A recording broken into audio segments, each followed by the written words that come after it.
हाय, मैं डॉक्टर जय सागर आप सभी का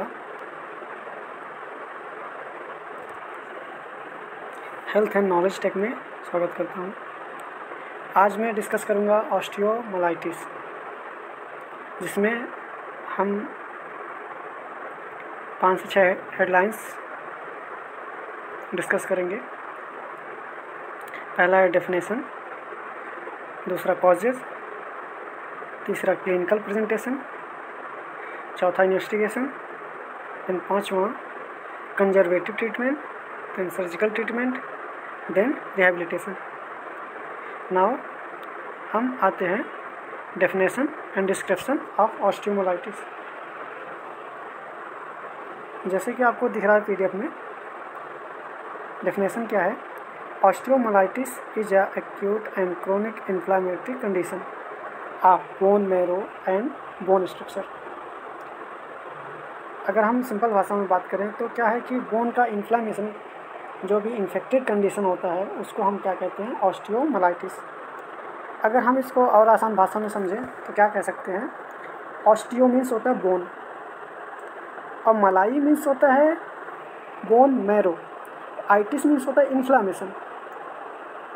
इन्फ्लामेशन या फिर इन्फेक्शन। तो जो बोन मैरो में इन्फेक्शन या इन्फ्लामेशन होता है उसको हम क्या कहते हैं? ऑस्टियोमाइलाइटिस। ये एक्यूट भी हो सकता है, क्रोनिक भी हो सकता है।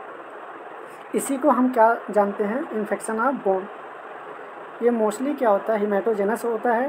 हिमेटोजेनस मीन्स ये ब्लड स्ट्रीम के थ्रू स्प्रेड होता है हमारे बोन्स में। अभी यहाँ पे पिक्चर है एक नॉर्मल बोन का, एक ऑस्टियोमाइलाइटिस बोन का। तो ऑस्टियोमाइलाइटिस बोन पे देखिए, यहाँ पे रेड कलर में इंडिकेट किया है, डिमॉन्स्ट्रेट किया है, यहाँ पे इन्फेक्शन है। और ये देखिए स्टेफाइलोकोकस ऑरियस, ये एक बैक्टीरिया होता है जो कि इन्फेक्ट करता है।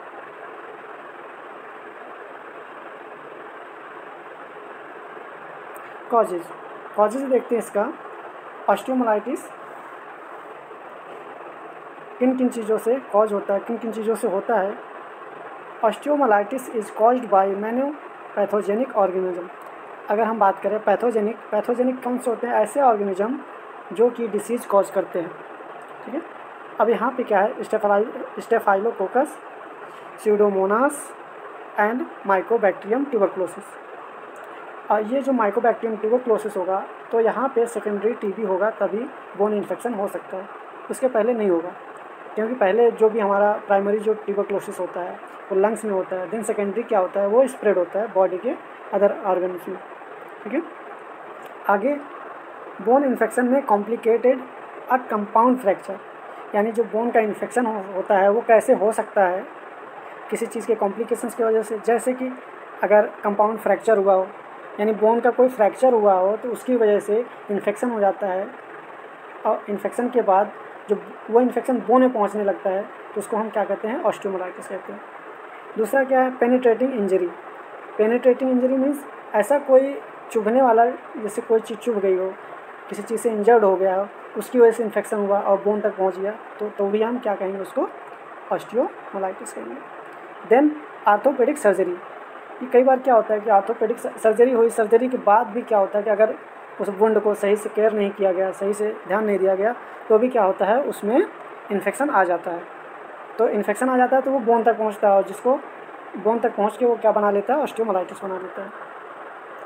यहाँ पे मैंने कुछ पिक्चर्स डाली है, जैसे स्टेफाइलोकोकस ऑरियस का। ये देखिए, ये कॉलोनी है स्टेफाइलोकोकस ऑरियस का। दूसरा क्या है? ये हमारा माइकोबैक्टीरियम ट्यूबरक्लोसिस का ये कल्चर है। देन तीसरा जो पिक्चर आपका, अभी हमने बात की थी कंपाउंड फ्रैक्चर की, तो कंपाउंड फ्रैक्चर कुछ इस तरह से दिखता है। आगे हम बात करेंगे क्लिनिकल प्रेजेंटेशन। तो clinical presentation that's mean sine and symptoms. तो इसमें साइन एंड सिम्टम्स क्या क्या आ सकते हैं? लोकलाइज्ड बोन पेन आ सकता है, दैट्स मीन जहाँ पे इन्फेक्शन होगा उस पॉइंट पे उसको पेन होगा। दूसरा क्या है कि इन्फेक्शन होने की वजह से उसको स्वेटिंग होगी, नाइट स्वेटिंग, यानी जब वो रात को सोएगा तो उसको स्वेटिंग ज़्यादा होगी। टेंडरनेस, मतलब जहाँ पे इन्फेक्शन है, अगर हम उसको प्रेस करते हैं, हल्का सी प्रेस करेंगे तो वहाँ पे पेन आएगा, टेंडरनेस पॉइंट बनेगा वहाँ पे, स्वेलिंग होगी, वहाँ पे रेडनेस होगी। अभी इसमें हमने सिर्फ इस वीडियो में हमने सिर्फ 3 हेडलाइंस ही कवर की हैं, बाकी की हेडलाइंस हम आगे कवर करेंगे। Thank you so much.